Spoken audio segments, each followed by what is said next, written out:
Nous disons Amen. Nous sommes en train de continuer de voir les aspects liés au désert.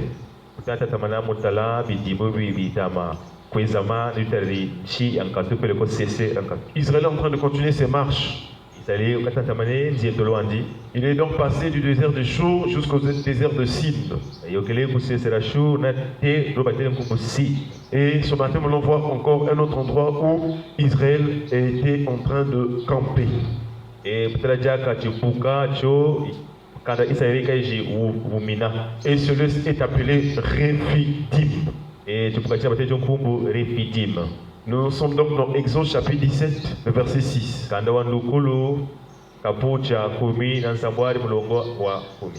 Quelque chose va se passer parce que nous avons déjà dit que dans le désert, le Seigneur fait beaucoup de choses et c'est là qu'il enseigne le peuple, c'est là qu'il manifeste les miracles, les signes et les prodiges.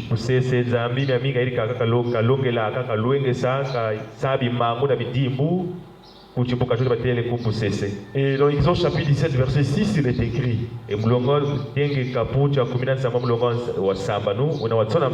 voici, je me tiendrai devant toi sur le rocher de Horeb.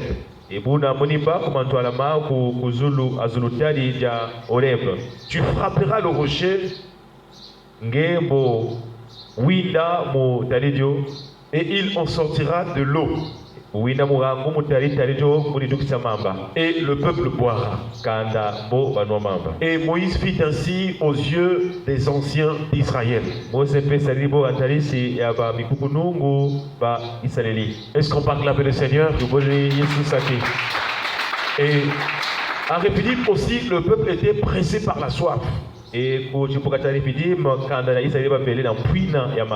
disait à Moïse: que boirons-nous? La Bible déclare: Moïse cria à l'Éternel. Nous avons dit que quelle que soit la situation que tu traverses, tu dois apprendre à crier, à invoquer Dieu, à appeler le Seigneur, car il est toujours disposé et disponible pour te donner la solution. Et le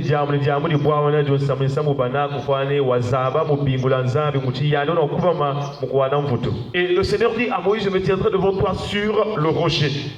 Et alors que le peuple s'attend à boire de l'eau, Dieu parle à Moïse que lui, Dieu, il va se tenir sur le rocher et Moïse devait frapper le rocher afin qu'il en sortisse de l'eau.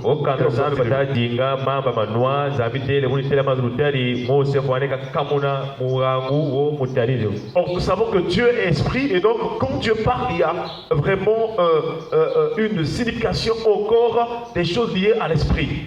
Que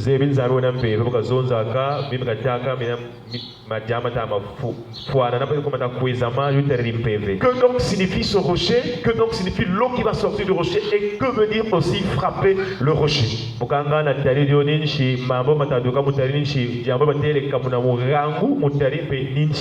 Nous sommes dans 1 Corinthiens chapitre 10, le verset 3 à 4.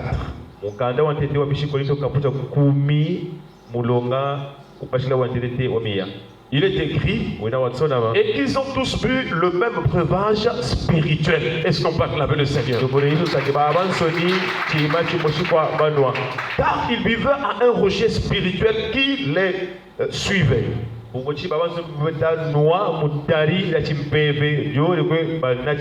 ce rocher était Christ. Donc tout au long du parcours d'Israël dans le désert,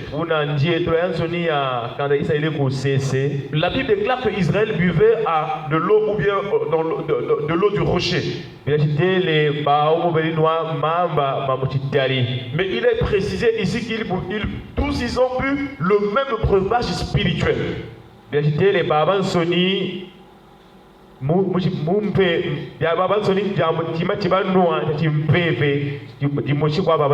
Et ce rocher est la personne de Jésus-Christ.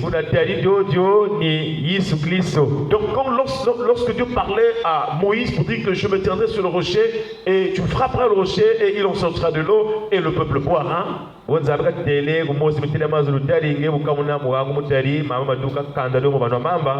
Dieu voulait enseigner, il nous voulait donner une préfiguration de comment ce que le Seigneur Jésus devait venir et le Seigneur Jésus devait être frappé. Et à partir donc de l'œuvre du Seigneur Jésus-Christ, chers frères et sœurs, nous devions recevoir l'Esprit qui avait été promis.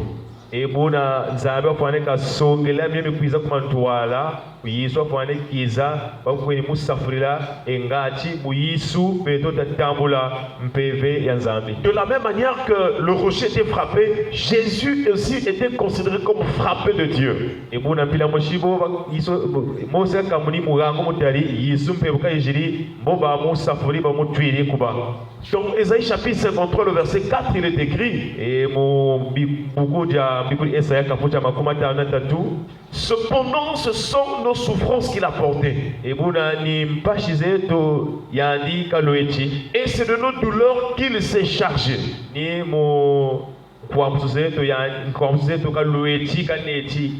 nous l'avons considéré comme puni, frappé de Dieu. Est-ce qu'on peut acclamer le Seigneur?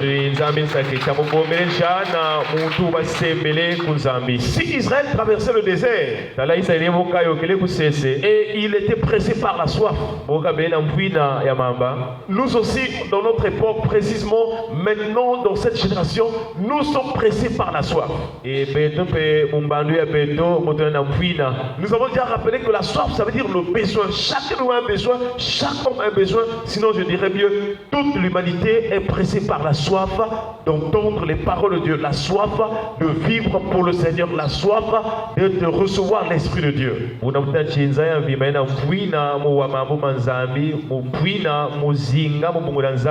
Parce que sans l'Esprit de Dieu, tu ne peux pas être apaisé. Tu ne peux pas, sans l'Esprit de Dieu, tu ne peux pas vivre en paix dans ce monde. Sans l'Esprit de Dieu, tu ne peux pas vraiment assouvir ta faim et apaiser vraiment ta soif. Kondo kwa mpevya longo konda wa dinga masawa malisa mpwina kondo kwa mpevya longo konda wa pana tizunu muntimako. La seule personne qui est capable d'apaiser notre soif, qui est capable de nous donner la paix, la tranquillité, la stabilité, c'est la personne du Saint-Esprit. Est-ce qu'on peut acclamer le Seigneur?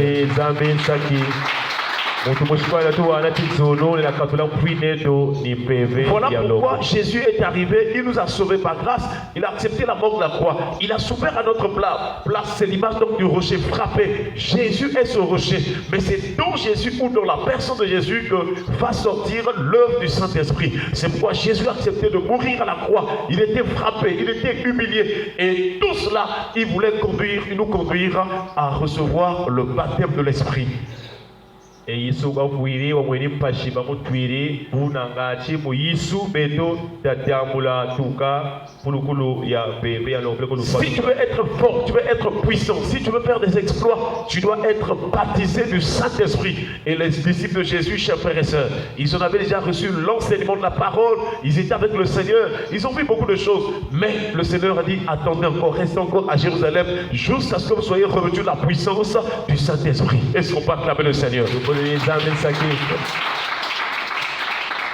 L'une des plus grandes promesses de l'Église, l'une des plus grandes promesses des enfants de Dieu, c'est le Saint-Esprit. Une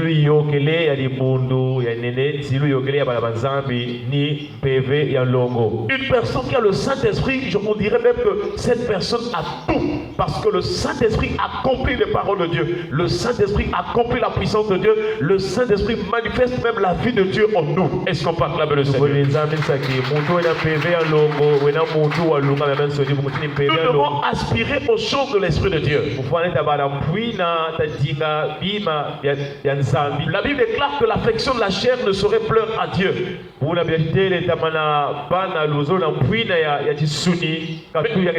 Si tu t'affectionnes aux choses de l'Esprit de Dieu, tu es agréable à l'Éternel.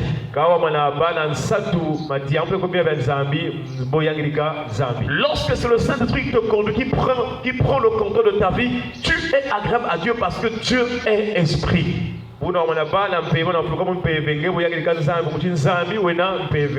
Et dans Jean chapitre 7, le verset 38 à 39, il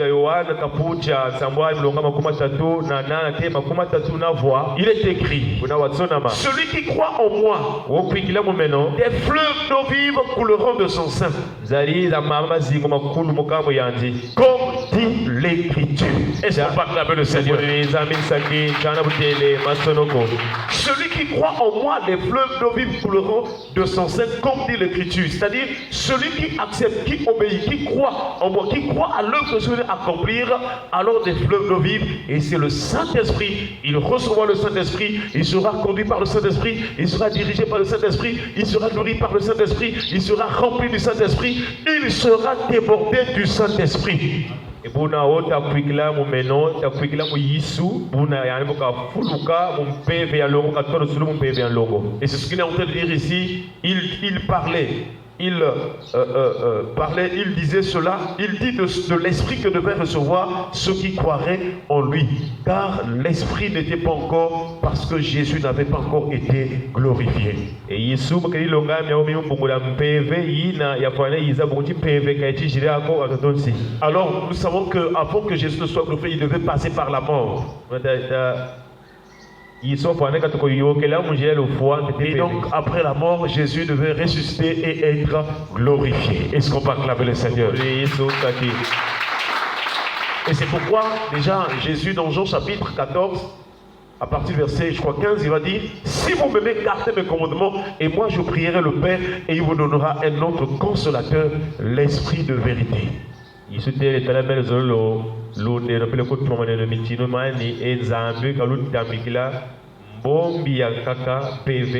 Donc Israël dans le désert, c'est l'image de ta vie, c'est l'image de l'humanité qui est aussi vraiment pressée par la soif.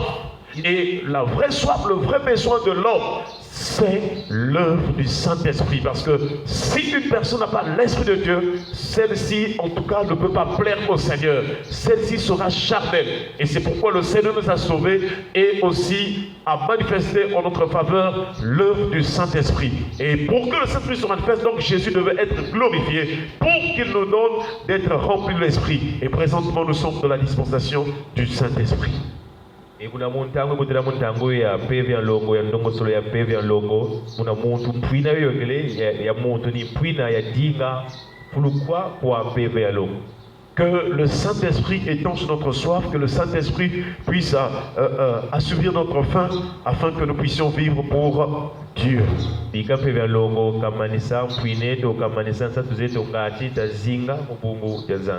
nous devons aspirer donc aux choses de l'Esprit de Dieu.